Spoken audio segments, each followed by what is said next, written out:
শিক্ষার্থী, Chandpur polytechnic institute কর্তৃক আয়োজিত অনলাইন ক্লাসে সবাইকে স্বাগতম। আশা করি কোভিড পরিস্থিতিতে সবাই ভালো আছো।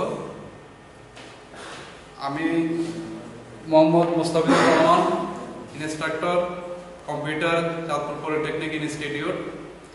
আজকের subject physics 1 first semester, subject code 65912।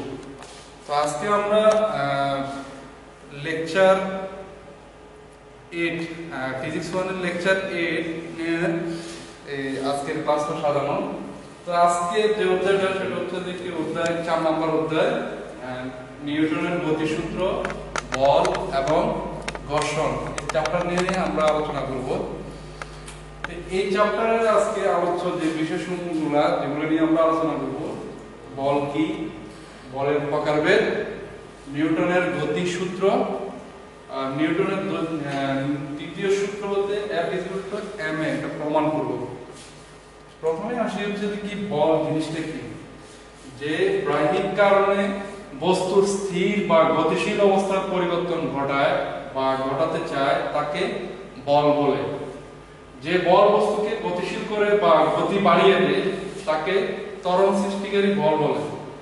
আবার যে বল গতিশীল বস্তুকে থামিয়ে দেয় বা বেগ কমিয়ে দেয় তাকে মন্দন সৃষ্টিকারী বল বলে। কোন বস্তুকে ঠেলতে বা টানতে হলে প্রত্যক্ষ স্পর্শ প্রয়োজন। এই ধরনের বলকে বলা হচ্ছে কি স্পর্শ বল। আমরা উদাহরণ হিসেবে বলতে পারি ঘর্ষণ বল, সংঘর্ষের ফলে সৃষ্ট বল, টান বল ইত্যাদি হচ্ছে যে কি স্পর্শ বলের উদাহরণ। এখন আসে হচ্ছে যে কি বলের প্রকারভেদ। প্রকৃতিতে বিভিন্ন ধরনের বলের উপস্থিতি ও নামকরণ থাকলেও সবগুলো মৌলিক বল না। যে সকল বল মূল বা অকৃত্রিম, অর্থাৎ যাদেরকে অন্য কোনো বল থেকে উৎপন্ন করা যায় না বা হয় না, কিন্তু অন্য সকল বল এই বলের প্রকাশ, তাকে বলা হচ্ছে যে কি মৌলিক বল। প্রকৃতিতে 4 ধরনের মৌলিক বল বিদ্যমান থাকে। যেমন একটা হচ্ছে যে মহাকর্ষ বল, তড়িৎ চৌম্বকীয় বল, সবল নিউক্লিয় বল, দুর্বল নিউক্লিয় বল। এখন আসে হচ্ছে যে কি মহাকর্ষ বলটা কি। গ্যালাক্সির তো এই কাজটি মহাকর্ষ বলের দ্বারাই হয়েছে। এর পাল্লা অসীম আর আপেক্ষিক সবলতা 1। মহাকর্ষ বল 4টি মৌলিক বলের মধ্যে সবচেয়ে দুর্বলতম বল হচ্ছে যে কি মহাকর্ষীয়। মহাকর্ষীয় বলের ক্ষেত্রে কোন বিন্দুতে একক ভরের কোন বস্তু স্থাপন করলে এরপর যে বল প্রযুক্ত হয় তাকে ওই ক্ষেত্রে দরুন ওই বিন্দুর আকর্ষণ বা মহাকর্ষ বল বলে। তারপর আসে কি তড়িৎ চৌম্বকীয় বল কি। দুটি আহত কণা তাদের মধ্যকার আদানের কারণে একে অপরের উপর যে আকর্ষণ বা বিকর্ষণ বল প্রয়োগ করে তাকে তড়িৎ চৌম্বক বল বলে। এরপর আসে কি সবল নিউক্লিয় বল। পরমাণু নিউক্লিয়াসে নিউক্লিয়ার উপাদানগুলোকে একত্রে আবদ্ধ রাখে যে শক্তিশালী বল থাকে তাকে বলা হচ্ছে কি সবল নিউক্লিয় বল বলে। এই বল প্রোটন ও নিউট্রন দ্বারা আবদ্ধ করে নিউক্লিয়াস তৈরি করে। এর পাল্লা 10⁻⁻15 m এবং হচ্ছে যে আপেক্ষিক সবলতা হচ্ছে কি 10⁻41 m। তারপর হচ্ছে কি দুর্বল নিউক্লিয় বলটা কি। যে স্বল্প পাল্লার ও স্বল্প মানের বল নিউক্লিয়াসের মধ্যে মৌলিক কণাগুলোর মধ্যে ক্রিয়া করে অনেক নিউক্লিয়াস অস্থিতিশীলতার উদ্ভব ঘটায় তাকে বলা হচ্ছে কি দুর্বল নিউক্লিয় বল বলে। অধিকাংশ তেজস্ক্রিয় বিক্রিয়াগুলো দুর্বল নিউক্লিয় বলের কারণে ঘটে। এর পাল্লা 10⁻⁻60 m এবং আপেক্ষিক সবলতা হচ্ছে কি 10⁻13 m। দুর্বল নিউক্লিয় বল হচ্ছে প্রকৃতির 4টি মৌলিক বলের একটি। অন্য 3টি বল হচ্ছে কি সবল নিউক্লিয় বল, তড়িৎ চৌম্বকীয় বল এবং হচ্ছে কি মহাকর্ষ বল। এবার আসে হচ্ছে কি নিউটনের গতিসূত্র। আইজাক নিউটনের গতিসূত্রগুলো হলো প্রকৃতির 3টা নিয়ম যা চিরায়ত বলবিদ্যার ভিত্তি স্বরূপ। এই নিয়মগুলো বস্তুর উপর প্রযুক্তি বল এবং তার দরুন সৃষ্টি গতির মধ্যে সম্পর্ক বর্ণনা করে। প্রায় 3 শতাব্দীর বেশি সময় ধরে এই নিয়মগুলো নানাভাবে প্রকাশিত হয়ে আসছে। আমরা নিউটনের 3টা সূত্রের মধ্যে প্রথম সূত্রটা দেখি, বাইরে থেকে কোনো বল প্রয়োগ না করলে স্থির বস্তু স্থির এবং গতিশীল বস্তু সুসংগতিতে সরল পথে চলতে থাকে। অর্থাৎ আমরা বলতে পারি কোন বস্তুর উপর নিট বলের পরিমাণ যদি শূন্য থাকে এবং বস্তুর ভর কেন্দ্র হয় স্থির, নয়তো সমবেগে গতিশীল থাকবে।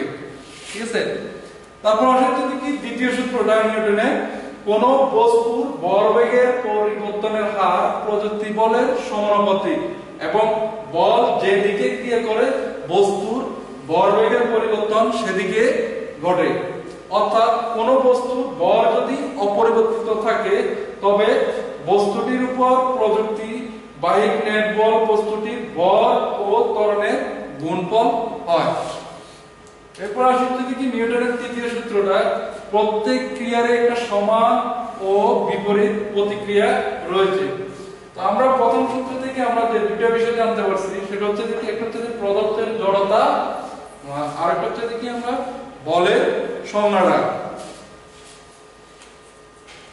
এখন আসি হচ্ছে যে কি নিউটনের দ্বিতীয় সূত্র হতে F = ma প্রমাণ করা। ধরি u আদিবেগ গতিশীল, একটু ভালো করে বুঝি, ধরি u আদিবেগে গতিশীল m ভরের একটা বস্তু গতির বহুমিতে f সমবল t সময় ধরে কাজ করে।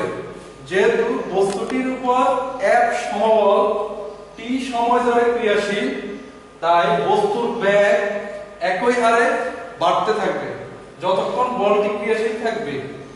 তো আমরা ধরি t সময় পর বস্তুটির বেগ হলো হচ্ছে কি v হলো। ঠিক আছে, অতএব বস্তুটি আদি ভর বেগ = mu এবং বস্তুটির শেষ ভর বেগ হচ্ছে কি mv। তাহলে আমরা দেখতে পারি t সময় বস্তুটির ভর বেগের যে পরিবর্তনটা হয় সেটা হচ্ছে কি শেষ ভরবেগ মাইনাস হচ্ছে কি আদি ভরবেগ, শেষ ভরবেগ হচ্ছে কি mv মাইনাস আদি ভরবেগ হচ্ছে কি mu। তাহলে আমরা ভরবেগের পরিবর্তনের হার সমান সমান লিখতে পারি mv minus mu divided by t সমান। তাহলে আমরা এখানে সমান লিখতে পারি কি mটা যদি আমরা কমন নিই তাহলে v minus u divided by t, তো ইজ ইকুয়াল টু m, এটা সমান সমান আমরা বুঝতে হচ্ছে কি a।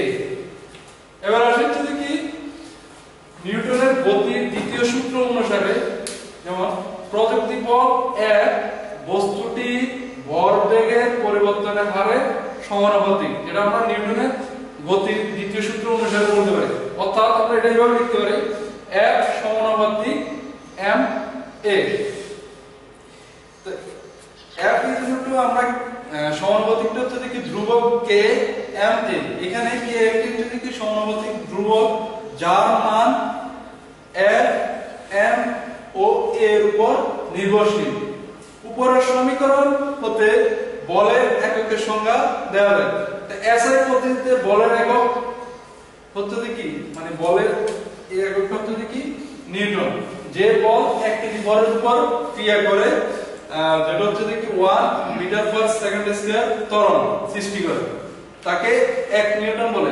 অতএব আমরা এটা ধরতে পারি হচ্ছে কি m যদি 1 কেজি হয় তাহলে F হচ্ছে কি 1 মিটার পার সেকেন্ড স্কয়ার, তখন F মানে সমবল হচ্ছে কি 1 নিউটন। ঠিক আছে, তো সুতরাং আমরা F যদি kma হয়, সমীকরণ হতে আমরা F এর মান m এর মান এবং হচ্ছে কি a এর মানটা যদি বসাই তাহলে আমরা পাই হচ্ছে কি F = 1 k m হচ্ছে কি 1 আর a হচ্ছে কি 1। তো তাহলে আমরা লিখতে পারি k হচ্ছে কি 1। অতএব আমরা ধরতে পারি হচ্ছে কি F ma, k এর মানটা যদি আমরা 1 ধরি তাহলে হচ্ছে কি F m। তাহলে আমরা নিউটনের দ্বিতীয় সূত্র হচ্ছে কি F ma প্রমাণটা দেখতে পেলাম।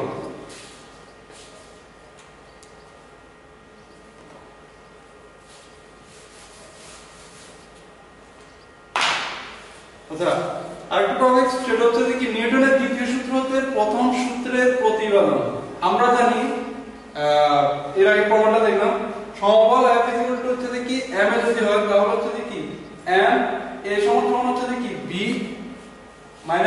u divided by t।